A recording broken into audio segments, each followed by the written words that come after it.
เมยสูงค่ะเมื่อได้เป็นวันที่เกาเดือนธันวาคมที่7ปี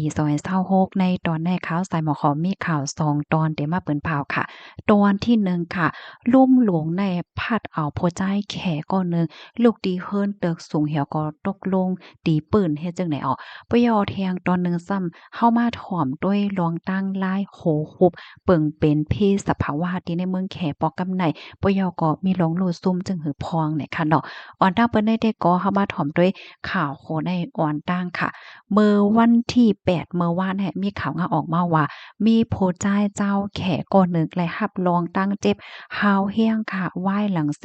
ถูกยาลมหลงทอร์นาโดเนี่ยค่ะพัดเอา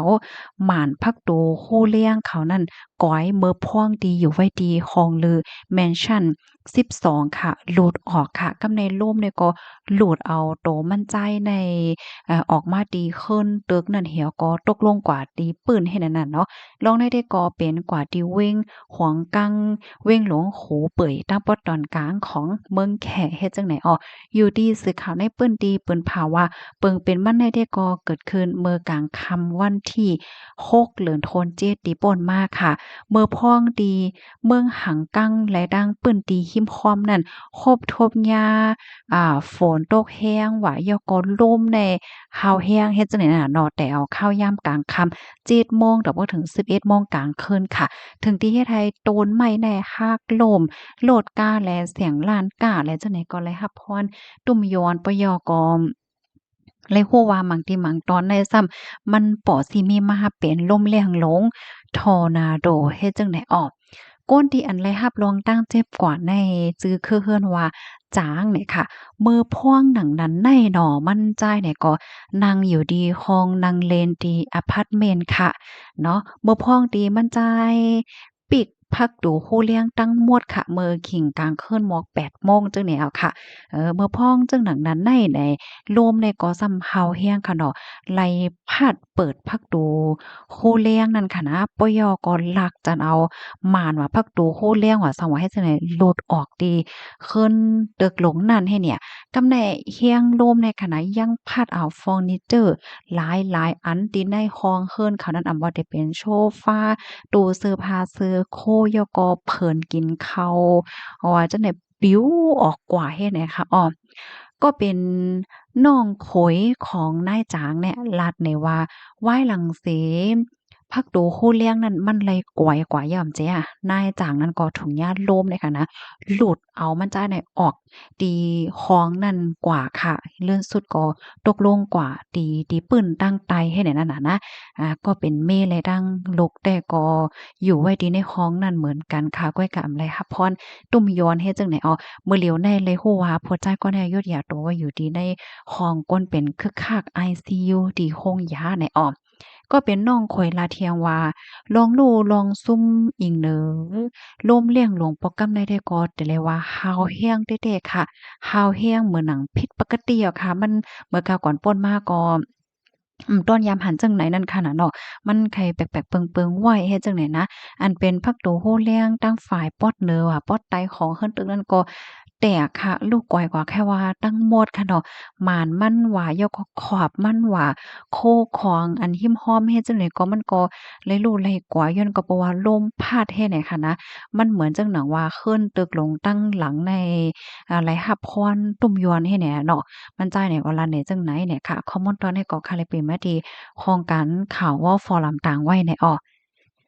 เพราะว่าเราคาด้วยในคลิปวิดีโอไหนมันก็หลีโกเทค่ะนะอารมณ์ลมเนี่ยมันแห้งน่ะลมแรงลงทอร์นาโดในมันแลบได้เป็นลมปั่นค่ะเนาะตั้งเมืองเฮาค่ะในเปิ้นได้ข้อหังนั้นลมปั่นลมผีโพงเลยค่ะ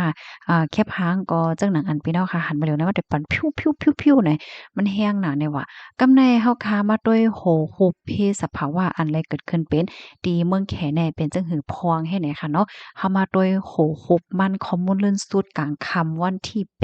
เดือนธันวาคมปี2026เนี่ยค่ะ ในวงในไหนที่เรียกว่าเป็นวงที่อันเมืองแขแน่โคบทบยาเพศสภาวะฮาวเฮียงที่สุดฮาวเฮียงหลายๆปึ้นตีก็ว่าหลายอำว่าได้เป็นลมเลียงหลงไต้ฝนไม่ซักค่ะฝนตกแห้งนำโทมถึงตีฝายแตกเลยจังได๋เหี่ยวก็ซ้ำมีเทียงลมหลงทอร์นาโดทอร์นาโดนี่ก็ซ้ำจะเรียกว่ามีลูกเหลียวก้อยเนี่ยเขาว่าได้นะมีเป็น2ลูกในพัดเข้าในปื้นตีอยู่ซางเซากวนเมืองเฮ็ดให้ออกลองตั้งลายโหยย้อยมันเป็นหือให้เฮามาถ่อมด้วยค่ะเป็นตอนค่ะตอนที่1ตั้งปอตอนใต้อันในหำยาเพฝนตกน้ำท่วมฝายแตกค่ะตั้งปอตอนเวียงหลงกว้างซีเนาะ อิงเนอโฟนโตกฮาวแห้งเสเฮ็ดให้แม่น้ำใหญ่แม่น้ำหลงหมอก55สายเนี่ยนองโล้นฝั่งและน้ำในหนองเก็บน้ำนั้นก็มันสูงโป้นตีเหถึงตีโล้นออกมาฝายหลิวหลานและฝายหยุนเบียวอันมีว่าอยู่ดีในวิงเหิงจั่วเนี่ยก็มันแตกค่ะน้ำตั้งหลายในไหลเข้าโทมหมู่วานเปิ้นที่อยู่ซางเศร้าก้นเมืองแลเปิ้นที่การถกซ้อมในและรับพรตุ่มยวน ตั้งน้ำหมักข้าวเต้าน้ำโคสนโคเฮึกหมาเมี้ยวในจมอยู่ใต้น้ำให้ไหนออกพรตุ่มยวนไม่ดีไรพองในขณะที่เว้งหนานหนิงนั่นถึงตีไรเปิ้นเผาเงาไล่ปันฟังเตือนสูงสุดหมายที่1ค่ะยาก็เลยคู่ว่ามีคนรู้สึกสาใจดีเอมันได้6เกาะอันหลายกว่าหามี11เกาะก้นวันก้นเมืองหมอก130,000แน่ไล่อ่อนกันปลายกว่าอยู่ดีหลอดเพในออม เส้นตั้งกว่าๆมาๆและโลดไฟข้ามแลนลิ้นวงกลางแขและดั้งเวียดนามไหนก็ไล่ถูกส่งไล่ถูกสั่งกึดไว้โจข้าวไหนค่ะกำในมาแทงตอนที่2ปื้นตีตอนกลางในซ้ำยาลมเลียงหลงทอร์นาโด2ลูกในค่ะว่านะพัดเข้าในเว้งตีเว้งหลงโขเปื่อยค่ะเปิงเป็นมันในที่กอไหน ลมเลี่ยงหลงทอร์นาโดใหญ่ลงค่ะมาพร้อมกันถึง2ลูกก่อนว่าแน่นะพัดเข้าดีค่อยต่อหลายเว้งคะนะหิมห้อมแม่น้ำแย่งซีเหมือนจังหนังเว้งขวางกังโจขวางซือและเสียนหนิงตั้งไว้มาใน1ปาก49กิโลเมตรต่อ1ชั่วโมงค่ะแห้งลมได้นะคะเป๋ใจเป๋ข้อหน่อยค่ะนะถึงตีจางพัดเอากา ลงตู้คอนเทนเนอร์และเจ้าไหนได้คืนฟ้าไล่สูงถึง30เมตรนะคะปยก็พัดเอาโครงสร้างขึ้นเติกว่าหมานว่าสังว่าเฮ็ดจั่งใดไล่ก๋อยไล่แตกหลังคาหลังขึ้นก้อยให้เนี่ยเนาะพรตุ่มยอนตั้งปอตอนได้เป็นเหอพวงเนี่ยนะย้อนก็บ่ว่ามันเป็นเปิงเป็นทอร์นาโดที่หาวแรงแลมีคนรู้เซ็งสายใจนำที่สุดในรอบ10ปีเนี่ยว่าที่ในเวยโหเป่ยในมีคนรู้เซ็งสายใจในสูงถึง11เกาะและมีคนอันไรรับรองตั้งเจ็บใน3ปาก30เกาะค่ะคืนเย่อันไหนรู้ไรก๋อยกว่าใน4เฮง8ปากหลังเสาไฟและต้นไม้หักโลมค่ะตั้งนำตั้งหลายเนี่ยอ้อกำในเฮาคามาถ่อมด้วยแทงตอนหนึ่งอันในตอนโหโฮบมันเนาะเพราะว่าเฮาคามาด้วยโฮมเปิงเป็นน้ำโทมตั้งปอดตอนใต้และ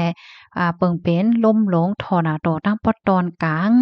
เฮ็ดให้มีคนรู้เซ็งสายใจโฮมกันยาวติเอมาใน17ก่อค่ะและเส้นสายไม้เนี่ยจางสูงแทงนำเลือเส้นในย้อนก็เปว่าก้นที่อันหลายไว้ก็มีในออก อิงเนอเปิงเป็นในเสเนี่ยอยู่ดีจอมจึงเสียจิ้นผิงเนี่ยก็ไล่ออกมาปืนเผาเงาไล่หิบแนดขนาดสั่งให้พมิปนพรและฝ่ายจอยเทียมเพศ3เหงก่อเนี่ยค่ะให้ไล่เข้าจอยเทียมหนังเต้ๆวาๆค่ะบ่ได้เป็นจอมหาก้นที่อันหาหลายไว้ห้าจอยแอวก้นวันก้นเมืองอยู่ไว้ดีรอดเพปยก็ส่งตรูดให้เขาเอาตั้งกินตั้งยามในก็ย้อนปันก้นวันก้นเมืองอันข้างคำไว้อยู่ว่าสังว่าเจิ้นได้เฮ็ดให้อ้อมกำในมาด้วยแทงค่ะอ่าตั้งฝ่ายเมืองแขกค่ะ ยังอำไปจังไว้วางใจเตอค่ะเนาะลองเพศสภาวะในย้อนก็เปิดว่าสางไหนเมื่อพ้องตีอันตึกเขาตึกจอยลองอันตีเลยค่ะพรตุ่มยวน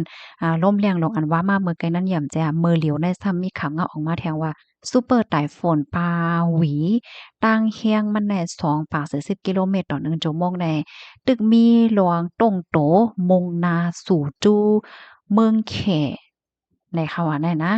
ปลายวงในเฮ็ดไหนคะอ๋อล่มหลงอันได้นะสายงานเงาไล่มันเตสิเป็นฮื้อเนี่ยเข้าค่ะเนี่ยก็สิไปด้วยกว่าเที่ยงเฮ็ดจังได๋คะอ๋อเนาะ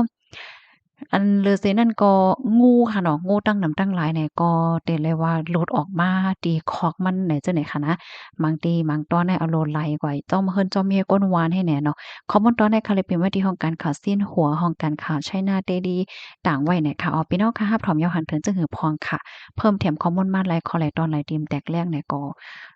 ต้องถามมาเลยค่ะเนาะเพศสภาวะในก็ง่ายเด้ค่ะเนาะพี่น้องเฮาค่ะยินจงบ่ก็ที่รับถอมปันแห้งค่ะออเมยสูงค่ะ